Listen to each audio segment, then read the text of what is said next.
Bonsoir à tous, bienvenue dans votre émission La Réunion Léla, on espère que vous allez bien. On va essayer de vous mettre à la page parce qu'on va parler de livres, c'est dans Causement Réunionnais.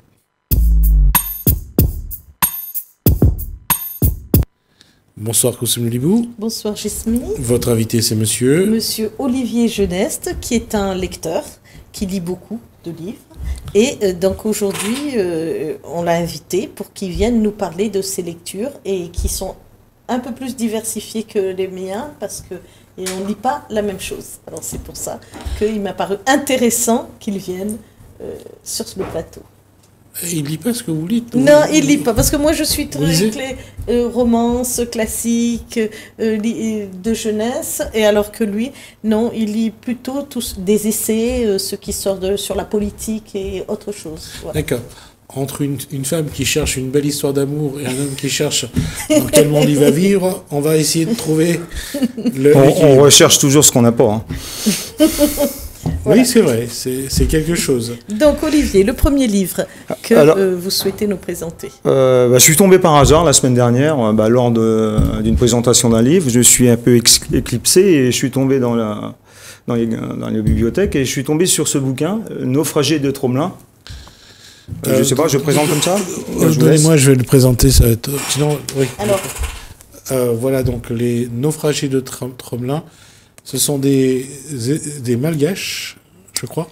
Oui. Alors à l'origine, cette personne, Monsieur Olivier Fontaine de Kermarec, c'est ni un historien ni un archéologue, mais dans les années 2006, 2008, 2010 et 2013, il y a eu comme le GRAN.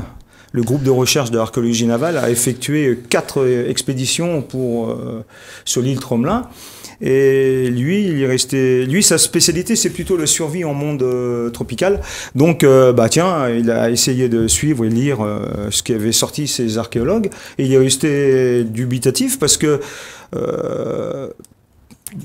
de son enquête, il a fait une enquête, il a cherché et c'est devenu une contre-enquête, quoi. C'est-à-dire c'est-à-dire qu'ils ont peut-être été un peu trop vite.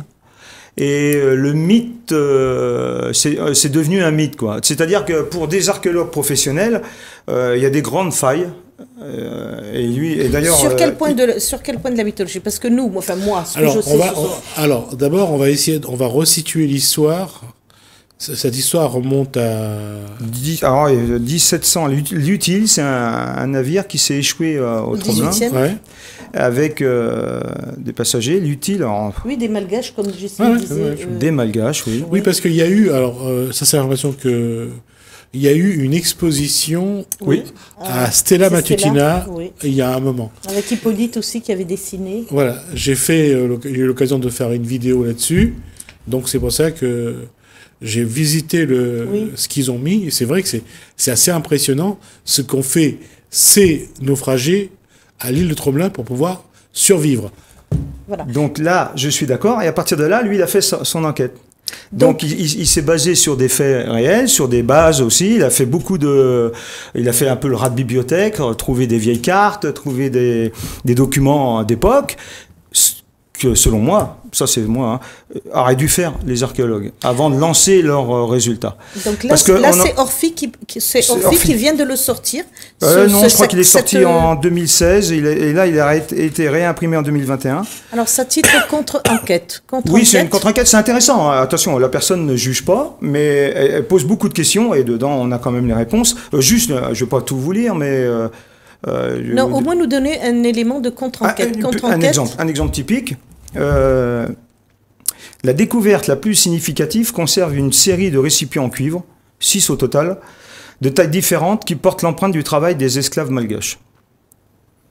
Alors, je ne vais pas tout vous raconter. Ça signifie quoi? Ça signifie qu'ils ont peut-être récupéré autour d'eux, parce que le navire... Là, c'est bien documenté, il y a eu pas mal d'artefacts ou d'objets. Le navire a échoué. Ces objets, ces archéologues ont été un peu trop vite à dire que c'était des malgaches et ceci, cela. Parce qu'en fin de compte, dans le livre... Pourquoi vous dites trop vite? C'est là que le résultat de leur enquête. Il y aurait peut-être eu d'autres personnes que des malgaches, c'est ça que vous Non, essayez ça veut de dire qu'il n'y a déjà pas eu qu'un naufrage, il y a eu plusieurs bateaux qui sont naufragés. En fin de compte, cette île, il y a eu beaucoup de gens qui sont passés sur cette île, quoi. Donc, c'était pas que tous les objets ne naufrage. venaient pas que de ce naufrage, d'une part. déjà les cuillères en cuivre dans l'artisanat malgache. Il s'est bien il a bien fait des recherches parce que même à Madagascar, les tribus, tout ça, leur mode de construction de l'habitat, parce qu'ils ont retrouvé des vestiges d'habitation, soi-disant habitation, mais ça pas du tout, c'est pas les Malgaches qui ont fait ça. Donc, selon cette version, cette contre-enquête, il y aurait eu d'autres naufragés qui étaient... D'autres naufragés et même des gens qui passaient par là et qui restaient un certain temps et qui repartaient. Ah, d'accord. Et c'est pour ça qu'on retrouve beaucoup de ces objets-là. J'avais pas ça. Voilà, non, mais lui, c'est quand même, c'est pointu. Alors donc, il était basé sur la survie. Au début, il est parti et il s'est aperçu que bon, bah quand même, c'est des Malgaches. Au niveau plantes et animaux, on peut entre guillemets survivre facilement. Je veux dire, hein. C'était pas là. Il y avait de l'eau saumâtre, mais bon, c'était pas si catastrophique que ça. Deuxièmement, et après, tous les objets qu'ils ont trouvés, là pour les pièces en cuivre, bon, déjà d'une part, il faut se mettre du côté des survivants. Quand vous êtes survivant, vous plantez à survivre et non pas à fabriquer des objets, ça se part, toujours les mêmes. Et le cuivre, à l'époque, on savait que sur les carènes des bateaux, c'était pour empêcher les vers marins de construire, mais le problème, l'utile, sa carène était en étain et en plomb. Le cuivre est arrivé beaucoup plus tard. Donc, okay. Vous voyez ce que je veux dire. Lui, il a fait des recherches à ce point. Je ne vais pas tout vous raconter, bien sûr. Mais bizarrement, il y a une autre équipe d'archéologues anglais et américains dans le Pacifique qui ont retrouvé les mêmes vestiges et ça servait. Je vais vous dire un petit peu. Bon, il y a eu des baleiniers qui venaient faire des camps éphémères de. D'accord. Donc ça n'enlève rien sur le traumatisme qu'ont vécu ces gens quand même. Alors le traumatisme, il part aussi d'une île au tout début, une autre île qui était plutôt du côté des Seychelles, et il y avait toute une bande de naufragés, des anciens esclaves, et quand les gens qui sont venus pour les secourir, il y a eu des combats parce qu'ils voulaient même pas quitter l'île. Donc là d'ailleurs, attendez, je vais essayer de vous trouver vite. Ça me paraît. Oui, mais il faut le lire. C'est impressionnant. Alors, à remarquer, l'intendant Maillard, à propos des dernières naufragés ramenés de Tromelin, il est à remarquer qu'ayant proposé à ces femmes de retourner libres dans leur patrie, c'est-à-dire Madagascar, et croyant faire leur proposition très agréable, elles ont paru l'entendre avec froideur. J'ai su en effet que si elles y retournaient, elles y seraient esclaves des autres Noirs. Donc, je crois que... C'est Olivier Fontaine qui vous avez dit qui... Alors là, c'est Olivier Fontaine-Kermarrec, parce que les deux s'appellent Olivier Fontaine. Il y en a un qui est historien et l'autre c'est... Ah d'accord. Et voilà. Et il y a une préface, grosso modo quand même, l'historien dit que les expéditions qui ont été quand même financées par l'UNESCO, disons, ça a été un travail un peu bâclé. Ah, d'accord. Donc c'est pas mal parce que ça a été repris par des élus pour faire des expositions et peut-être que le mythe de l'utile... D'accord.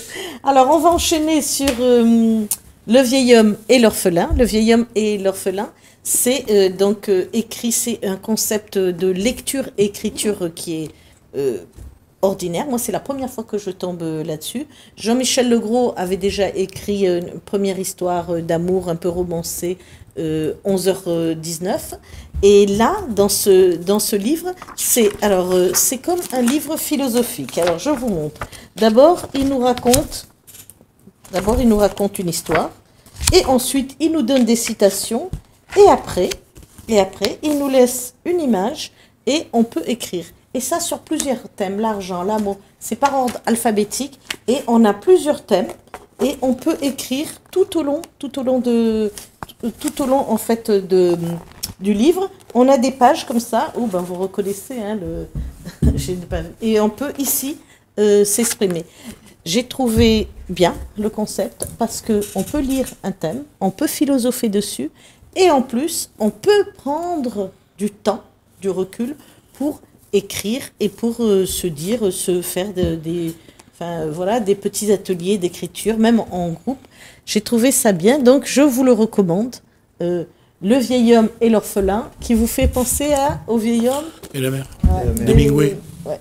Mais je suis pas encore tombée sur le thème de la mer. Alors Olivier, un deuxième livre. Alors là, je vais vous parler de l'archipel français, c'est un livre intéressant. Montré par ici. Ah oui, pardon, excusez-moi. C'était écrit par Jérôme Fourquet. Alors... Il faut montrer le livre. Ah, le livre, ouais, voilà. Merci. Analyste politique, expert en géographie électorale et il est directeur du département opinion de l'IFOP. Alors tout à l'heure, on avait discuté dans l'entracte de l'évolution de la France et là, il explique bien que la France a changé profondément et sur profondément, c'est-à-dire sur des recherches, on pourrait parler longtemps, mais ça parle un peu de tout, de la France. Un exemple sur les prénoms, un exemple juste sur les prénoms, l'état civil. Le prénom Marie a complètement disparu en France, et pourtant la France était la fille aînée de l'Église. Autrefois, au début du siècle, il y avait catholique, laïque, la gauche, la droite. Et les deux prénoms les plus utilisés en France, c'était Marie et Jean. Oui, voilà, Marie-France, Marie-Chantal, tout ça. Ils ont totalement disparu. Oh. Et oui, totalement disparu. Et à côté de ça, il y a d'autres prénoms qui sont arrivés. En 95, le prénom numéro 1... c'était Kevin Dylan. Et d'ailleurs, c'est ce que Zemmour avait dit à Jordan Bardella, qu'il faudrait que Jordan Bardella, que le prénom Kevin doit être exclu des prénoms qu'on donne aux enfants nés en France. Alors là, c'est pas sur les prénoms, mais c'est juste pour voir l'évolution. C'est que Kevin en 95 et Dylan, en 95, c'était la sortie du film Danse avec les loups avec Kevin Costner et Dylan et le petit Kevin dans Maman, j'ai raté l'avion, je sais pas. Donc il y a une certaine tranche de population qui, au niveau culture, passe par la télé. Et c'est rigolo parce qu'ils font des cartes, et ces cartes de régions où ces noms comme ça sont apparus, c'est souvent les régions où, à forte consonance du Front National, quoi. Mais c'est impressionnant, quoi. Cette façon qu'on a de choisir les prénoms, souvent c'est la télé, oui. Les stars. Voilà. Et puis il y a aussi, effectivement, il y a ceux qui essayent vraiment de maintenir des traditions. Et comme pour la France profonde, les prénoms comme Auguste, Octave, oui. Il y en a qui commencent à les remettre au goût du jour. Oui, Alexandre, tout à fait. Ben tout à fait. Donc là, il explique qu'avant, on était plutôt à l'horizontale, maintenant c'est plutôt le haut vers le bas. La France a complètement explosé, d'où c'est pour ça qu'il l'appelle l'archipel. Un exemple typique, au moment des manifestations mariage contre tous, mariage pour tous. Pour tous, oui. La télé, on voyait énormément de monde dans les grandes villes, donc on pouvait s'attendre à une population importante qui était contre ça. Et les catholiques, je parle des catholiques, mais on pourrait parler d'autre chose, ils ne font que 6% en France. Il y a une déchristianisation de la France importante. Et ces 6%, la loi elle est passée comme une lettre à la poste, quoi, parce que aujourd'hui, une jeune fille qui accouche, elle va pas aller baptiser son enfant, elle va aller tatouer son prénom. Et c'est pas mal, ça a changé. Alors les gens de notre génération, c'est sûr qu'on est un peu pris à côté, mais ça explique beaucoup de choses et ça explique. Alors on va en parler un peu de politique. À l'époque, quand Macron il est passé comme une lettre à la poste, parce que il y avait plein de fragmentations, ils n'étaient pas groupés et c'était facile, quoi. Mais c'est pas mal, je vous conseille. L'archipel. Oui. Alors, je vous l'aurais donné, mais c'est bien. Non. Naissance d'une nation, qu'est-ce qui est marqué? Comment? Au-dessous, naissance d'une nation multiple et divisée. Et divisée, ah d'accord. Alors moi, ça va être un peu plus léger, hein. Là, on va revenir à ce qui est un peu plus léger, c'est Journal d'une peste. Alors le Journal d'une peste, je le conseille surtout pour des enfants, des jeunes ados qui n'aiment pas lire. Alors il y a 11 tomes, je crois que le 12e est en train de sortir. C'est écrit un peu sous forme de journal et ça répond à beaucoup de questions que se posent nos jeunes ados.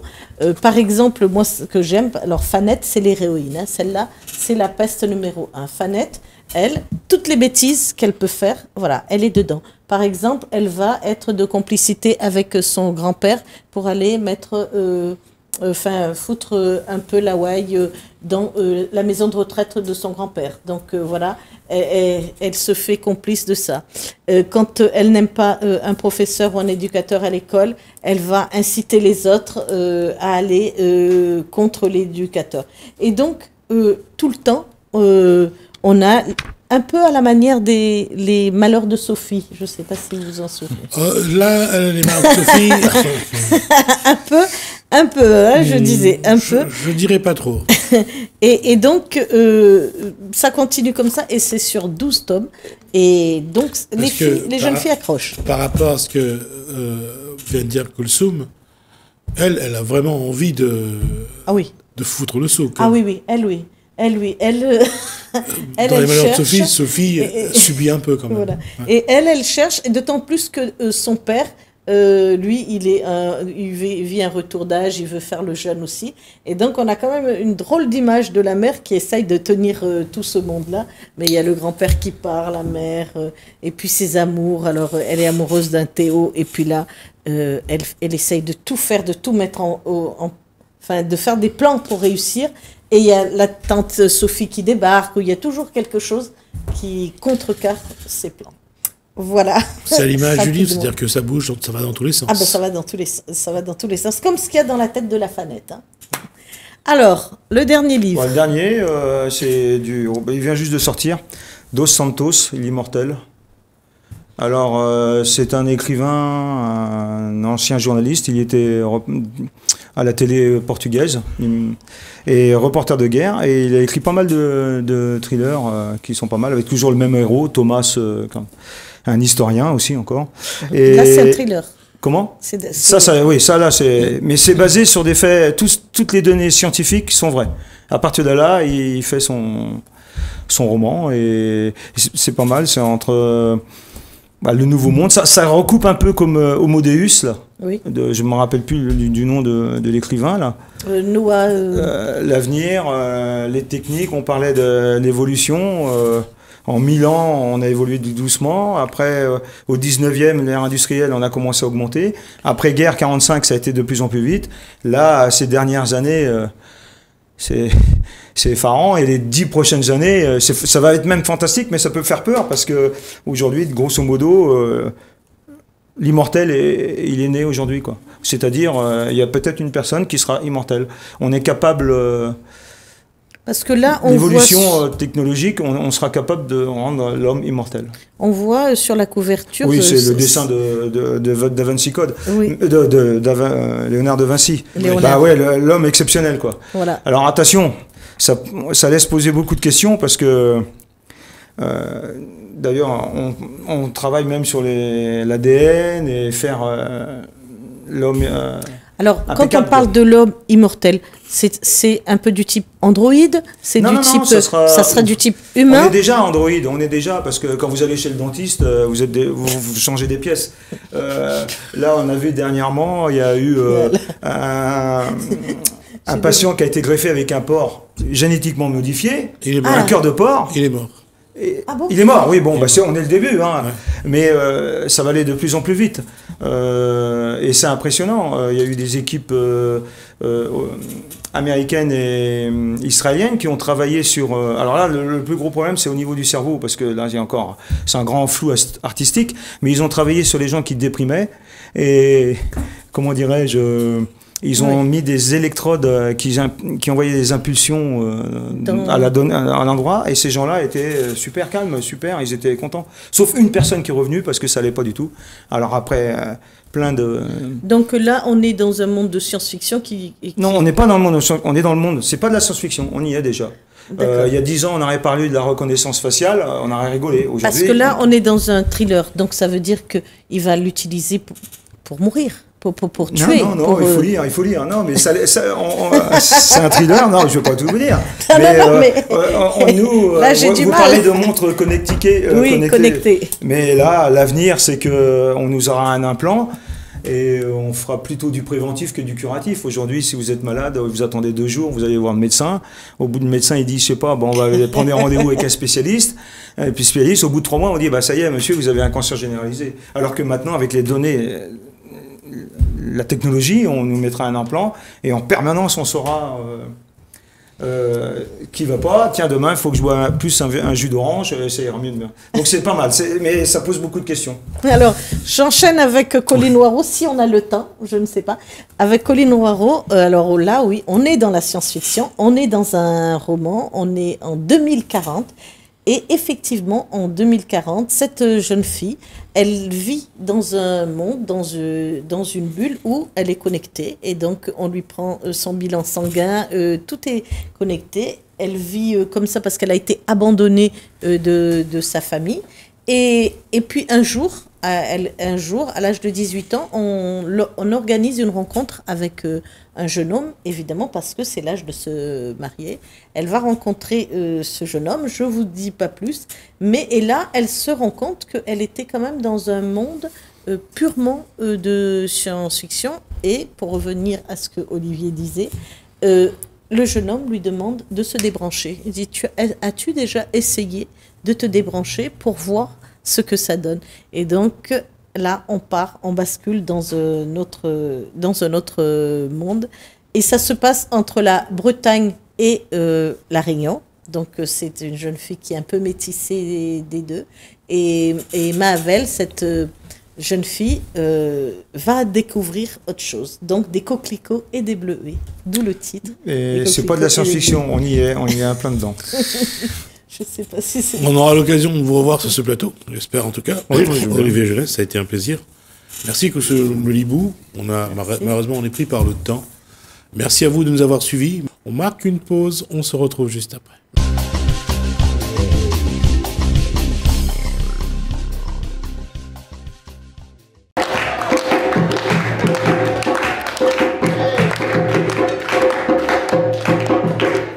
Aujourd'hui, c'est la journée internationale des personnes porteuses de handicap. Donc, nous avons mis en place une journée handi-fête au Parc du Colosse.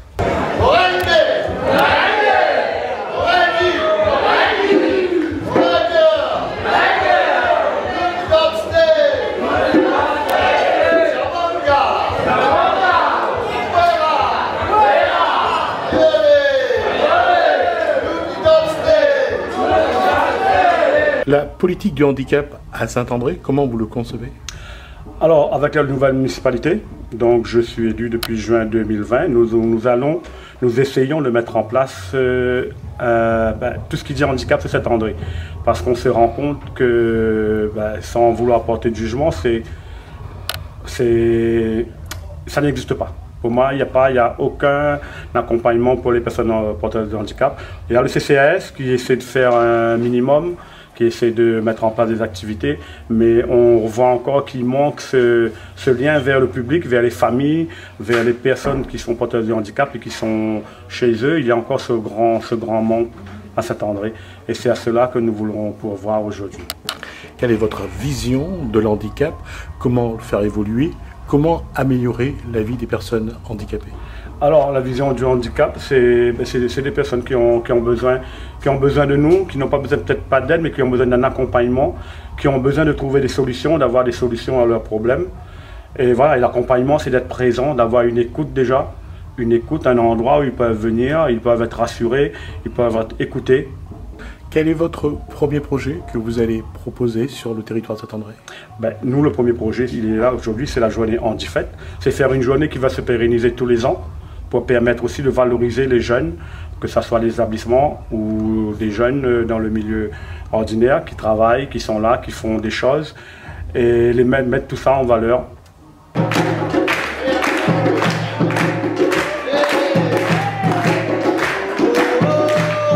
D'abord, le travail à destination du public porteur de handicap, c'est quelque chose qui est, je pense, au quotidien.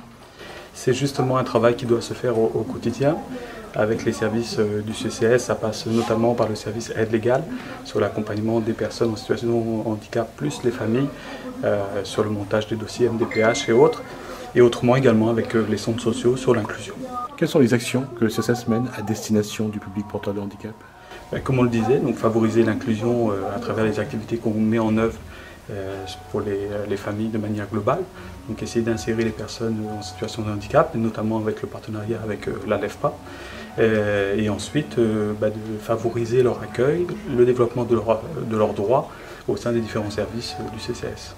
Si des éléments du public de Saint-André souhaitent vous porter leurs problèmes au CCAS, comment ils doivent faire? Alors directement au siège du CCAS, domaine de la Vanille, sur les jours de semaine, donc de 8h à 4h. En ce moment, par rapport à la crise sanitaire, sur rendez-vous, et au service aide légale, et également au service pôle solidarité et handicap. Quel va être l'événement 2022 pour le CCAS à destination du public porteur de handicap? C'est continuer notre politique d'inclusion à travers les différentes actions familles, et puis c'est maintenir cette manifestation. On a fait une première édition qui était, on va dire, un coup d'essai aujourd'hui au Parc du Colosse. 2022, on souhaite que cette manifestation prenne beaucoup plus d'ampleur et qu'on arrive à l'étoffer en associant beaucoup plus ce public.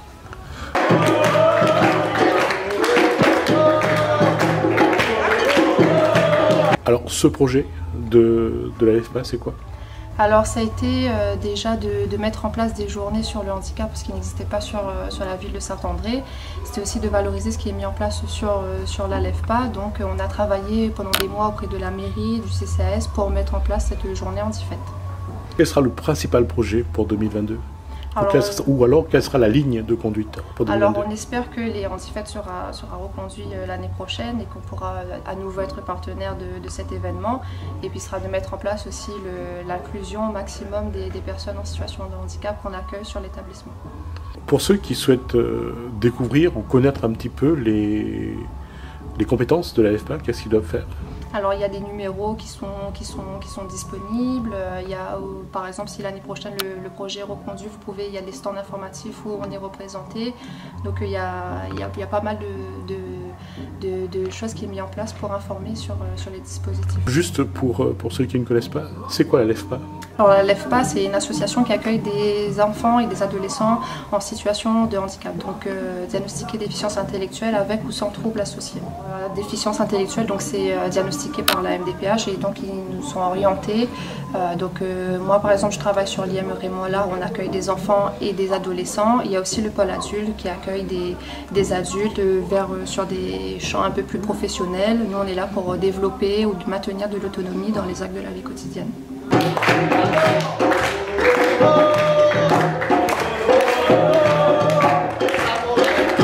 À l'IM Raymond Allard, nous accompagnons des jeunes de 14 à 20 ans et moi je travaille sur un dispositif qui concerne les jeunes accueillis sur l'amendement Creton, donc en fait qui ont plus de 20 ans et qui travaillent l'inclusion en milieu ordinaire.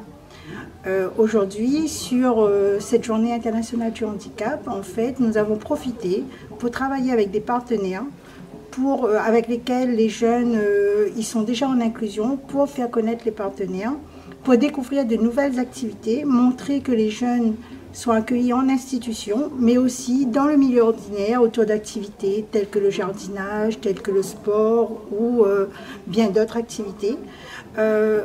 Aujourd'hui, spécialement pour cette journée du handicap, donc les jeunes de l'IME ont préparé différents spectacles autour des activités qu'ils pratiquent quotidiennement.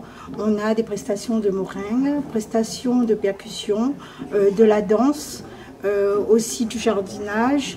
Et les jeunes aujourd'hui, on les voit épanouis, contents de cet événement organisé pour eux. Tous se sont amusés et prennent plaisir dans cette journée.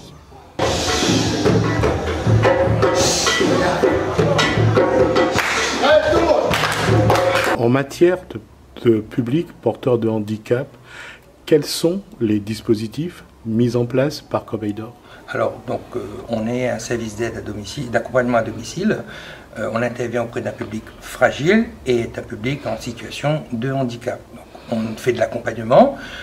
On est, on va dire, pour 2022, on est la seule structure depuis 5 ans, structure certifiée Capandéo. Dire que ce label permet de travailler avec les structures. Donc on a des exigences d'un cahier des charges qu'on a mis dans la structure pour avoir cette certification-là. Et donc pour 2022, de travailler plus sur le handicap avec la MDPH, avec les personnes du conseil départemental, parce que c'est complètement notre principal donneur d'ordre. Donc pour 2022, axé sur tout ce qui dit le handicap. Aujourd'hui, comment ça se passe à vos auxiliaires de vie, vos aides à domicile? Comment ils travaillent justement avec ce public porteur de handicap? Alors depuis 2012, nous on a privilégié la formation de nos intervenants à domicile. Donc depuis 2012, on va dire tous nos salariés sont formés, accompagnement pour la conduite des véhicules à mobilité réduite, pour l'accompagnement des personnes en situation de handicap. Donc on approuve notre cahier des charges au niveau du secteur de service à la personne, nous impose aussi la formation de tout notre personnel. Donc ça veut dire que depuis 2012, on a fait un grand programme de formation. Donc tous nos aides à domicile sont soit diplômantes, soit certifiantes par un organisme de formation agréé. Aujourd'hui, selon le cahier des charges national ou le cahier des charges départemental, quelles sont aujourd'hui les exigences sur lesquelles vous ne pouvez pas, tergiverser? Il n'y a pas de cahier des charges, et aujourd'hui, on rentre plus dans tout ce qui dit la professionnalisation, toutes les exigences, c'est-à-dire que pour l'accompagnement de nos personnes en situation de handicap ou personnes âgées, et donc de là, le cahier des charges nous donne des exigences à être aux normes, et aussi être vigilant, puisque on va dire qu'il y a de l'abus de faiblesse, l'isolement, donc sortir de ces personnes-là de l'isolement et de l'accompagner au jour le jour, de chaque jour, chaque jour que Dieu fait. Qu'est-ce que cela exige? On a parlé de la formation, des aides à domicile.